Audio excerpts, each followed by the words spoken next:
Hi, we're going to take a look at the interface in Final Cut Pro. Don't be intimidated. After a few minutes you will be able to perform basic editing techniques, and you will soon discover that Final Cut Pro offers you a whole lot more creative avenues than in iMovie.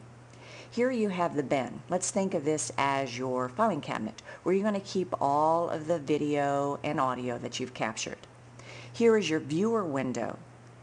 This is where you're going to decide what part of the video you want to actually use in your movie. And over here is your canvas window, which shows your edited project. The timeline actually shows you the editing decisions you have made.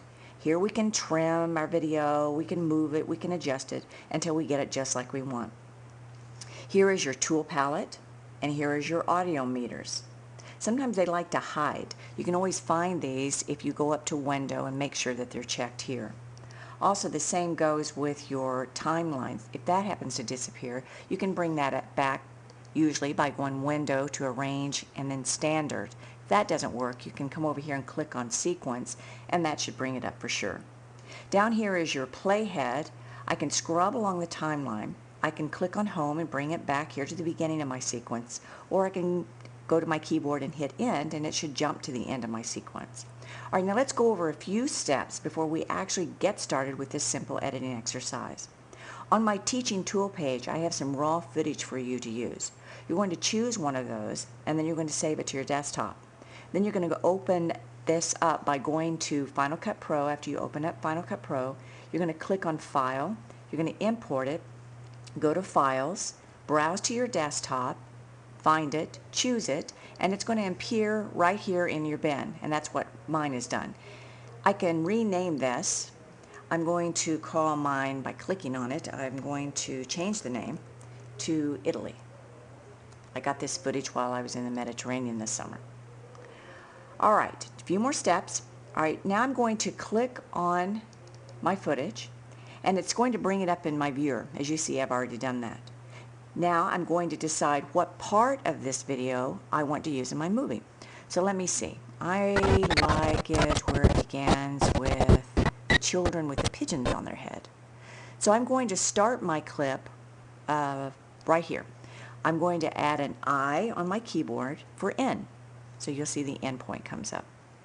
And then I'm going to let it play with it. I like it when the little brother there finds it funny that his sister has poop on her head. So I'm going to put an O for out there. Now I'm going to take this and I'm going to drag it over here to my canvas window, and this window appears. I'm going to drop it in Overwrite. We're going to talk about the other choices a little bit later. As you'll see, my playhead has jumped to the end of that clip because it's already ready for the next clip to be edited.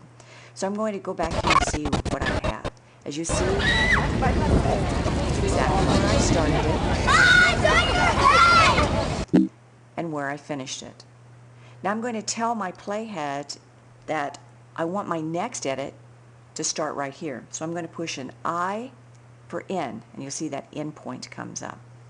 Alright, now I want to come back to my viewer window for my next edit. So I'm going to clear out those endpoints by right-clicking. My shortcut menu came back up. And I'm going to go find the next one. Oh, that's sweet. Private Honeymooners. Let's take an I for N. And these gentlemen are enjoying the view. We'll end it right there. O for out.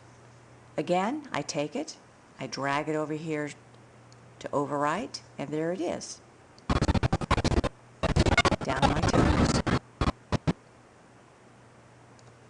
Alright. As you can see, I have my tracks here.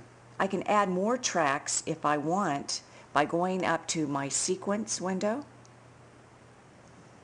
where it says Insert Tracks. I can add a few more tracks. Let's say I want a couple of more video tracks to work with. I can also add a few more audio tracks. And this adds more tracks here that I can use. Why I want to use that I'm going to get into a little bit later. But one of the things that you need to watch for is wherever these source buttons are is where my video that I bring over here in the canvas is going to land.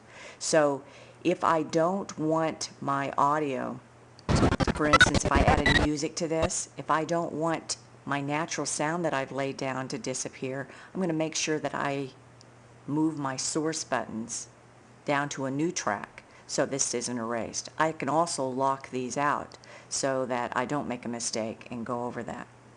Okay, that's some bare basics, and there are a lot of gaps that we can fill in, but for right now I'd like you to just go play with what you've learned right here and see how much trouble you can get into, and then I'll see you in round 2.